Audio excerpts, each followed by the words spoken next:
Hello and welcome. Now, the Minister of Interior, Olubimi Tunji-Ojo, has directed the Controller General, Nigerian Correctional Service, Haliru Nababa, to investigate the allegation against personnel of the service after the Chief of Defense Staff, General Chris Musa, had accused some officers of the Nigerian prison, I should say, or Nigerian Correctional Service, of conniving with inmates to finance the operations of terrorists. General Musa said this while appearing with other service chiefs before the House of Representatives on Tuesday during a sectoral debate on their challenges and needs, while providing insights into their strategies to address the country's security challenges. Now, according to the CDS, while investigating correctional facilities in the northeast of the country, some of the arrested Boko Haram suspects revealed how they pass funds across and plan operations out in the field from the prison with the assistance of prison wardens. Now, General Musa added that these wardens use their accounts for the funding, and the deal is that anyone whose account is used gets a 50% share of the funds involved. It's a shocking revelation by the Chief of Defense Staff. The issue of judiciary. I've been in the Northeast. There were a lot of Boko Haram elements that have been captured and have been kept. We have kept them for over 5-6 years. We, the armed forces, cannot prosecute. We can only provide protection for them. Some of them have been found to be wanting, but no prosecution. So we're keeping them for this lengthy period. Everybody accusing the armed forces of keeping them against their human rights, but we cannot prosecute. So the issue of that one aspect. Another aspect of the judiciary is this. You do all your efforts. You make an arrest. You hand over. Before you enter your vehicle, the man is released on bail. Now you have risked yourself in doing that. By the time he is released, he goes to tell the people who you are, and then your family members or you are at risk. So it gets to a stage where the security forces are not even willing to do it, because once you get an arrest, the person is released. We have the issue in the South. A lot of the ships the other ship that was arrested 10 years ago. It was arrested, it was handed over. The ship went and changed its name, changed its color, and came back again. 10 years later, we arrested the same ship. And by the time you hand over the ship, before you know it, it's released. So please, I think that's one area that we really need to look into. We must have special courts that can handle this thing. And that's why we had, the only option we had now is we arrest, and then we destroy quickly. Order, please. Because the longer we keep it, it becomes a problem. We come under pressure to release it, or when it is released, it is taken back. So please, it's one area that I think the legislature need to look into. The issue of correctional facilities. In the Northeast, when we got the when we were debriefing some of the arrested Boko Haram elements, so they were telling us how from the prisons they could plan operations out in the field. From the prisons, they plan operations. They pass funds across, and we said how. They use some of the warders from there. We don't say all of them are bad, but they use some of them. They use their accounts to transfer money. And the deal is anybody's account who money is transferred to, they share 50-50. Those are the areas, those are the challenges we're having. And if you look at where we have the correctional facilities, they've all been occupied now. The Kuje facility, you have a school sharing wall with the prison yard. In Ibadan, the marketplace is where Agodi is where you pass to go to. So I think we need to really look at this critically for us to have good control in these areas. Now, while condemning the act by the personnel, the Interior Minister, in a statement on Thursday by his special advisor on media and publicity, Alao Babatunde, vowed that any personnel found culpable now would be brought to book. Joining me to discuss this further is a former director of the Department of State Services at DSS, Mr. Mike Ejiofor. Mr. Ejiofor, thank you very much for joining us on the program. Are you shocked by the revelation of the Chief of Defense Staff that terrorists would be working with prison wardens to carry out operations? I would say yes and no. Yes, and the sense that yeah, I'm aware that there is connivance. They run errands in the correctional service for inmates, and but financing is what I don't know. But it's a well-known fact that some inmates are given special privileges while in custody, and they exchange money there's exchange of money, for such messages and nothing. But for financing, I don't know about that. Now, is there a chance that these prison wardens would have been dealing with these terrorists now, not knowing that, they were being used? I very much doubt it. I very much doubt that, because if you are dealing with terrorists, in terms of communication, and so where's the money coming from? If they say they plan operations, yes, within the confines of the correctional service, one can understand that. You recall that we had a major jailbreak at Kuje Correctional Service, and up to now, some of them have not been arrested, even though some of them have been arrested. And there seems to be tendency that there is connivance between the officials and the warders and the suspects. So from these revelations now, let's even go back to that Kuje prison attack. I mean, the jailbreak that happened, is it a year or two ago?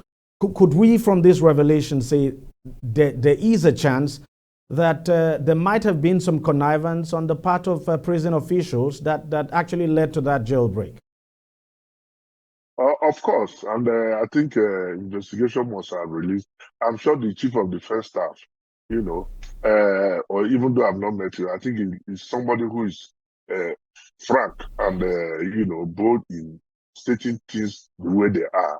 He must have seen some of the investigation report before coming out openly to make such statements. But I think, on the other hand, this might tend to bring inter-rivalry between the agencies. I think that should have been handled at the leadership position, by calling the Controller General of the Correctional Service, and they can have a meeting to discuss all this and ask them to strengthen their measures to avoid all this repeat of either jailbreak or running of errands. Well, maybe the revelation too would tend to lend some kind of credence to the argument of those who say, look, it's not a good idea to invite service chiefs to plenary and begin to ask them some very sensitive security questions openly, the way the lawmakers did. And the service chiefs had no choice but to speak. Yeah, I agree entirely, but they would have gone into closed session. Some of these bandits, the terrorists, the criminals, they're also watching. They have access to TV, and they will be jubilating that at least they have some points scored there. So I think they should have gone into a closed session. Even though the facts that were released are obvious, it's not a hidden secret that the agencies are underfunded. They lack training. There's no welfare for the agencies, and these are no facts. But I think it shouldn't have come into public domain just like that from the leadership of the various security agencies. Now, apart from being a security expert, I know you're a lawyer as well, and so you should be competent to speak on this. One of the complaints made by the Chief of Defense Staff before the lawmakers is that anytime that it appears the judiciary is sort of undermining the efforts of security agencies, that when some of these terrorist suspects are taken to court, before you know it, they are granted bail, and then they are back. Most times they are back carrying out operations. Sometimes they arrange and go after those officers who arrested them in the first place, and all of that. So seemingly suggesting that, look, the judiciary is not helping matters in this case. So what's your take on that? No, that's entirely correct. You can see what is going on. The judiciary is becoming a cog in the wheel of progress in Nigeria. It used to be said that the judiciary is the last hope of the common man. But as it's said now, it's become the lost hope of the common man, because some of the things happen apart from the terrorists being released indiscriminately. You can see what is going on in the political space. The way we are having conflicting judgments from the same coordinate courts, and it's very embarrassing. Very, very embarrassing, I have to say the least. The CDS was spot on when he made that statement that the judiciary is causing a lot of problems in the fight against terrorism.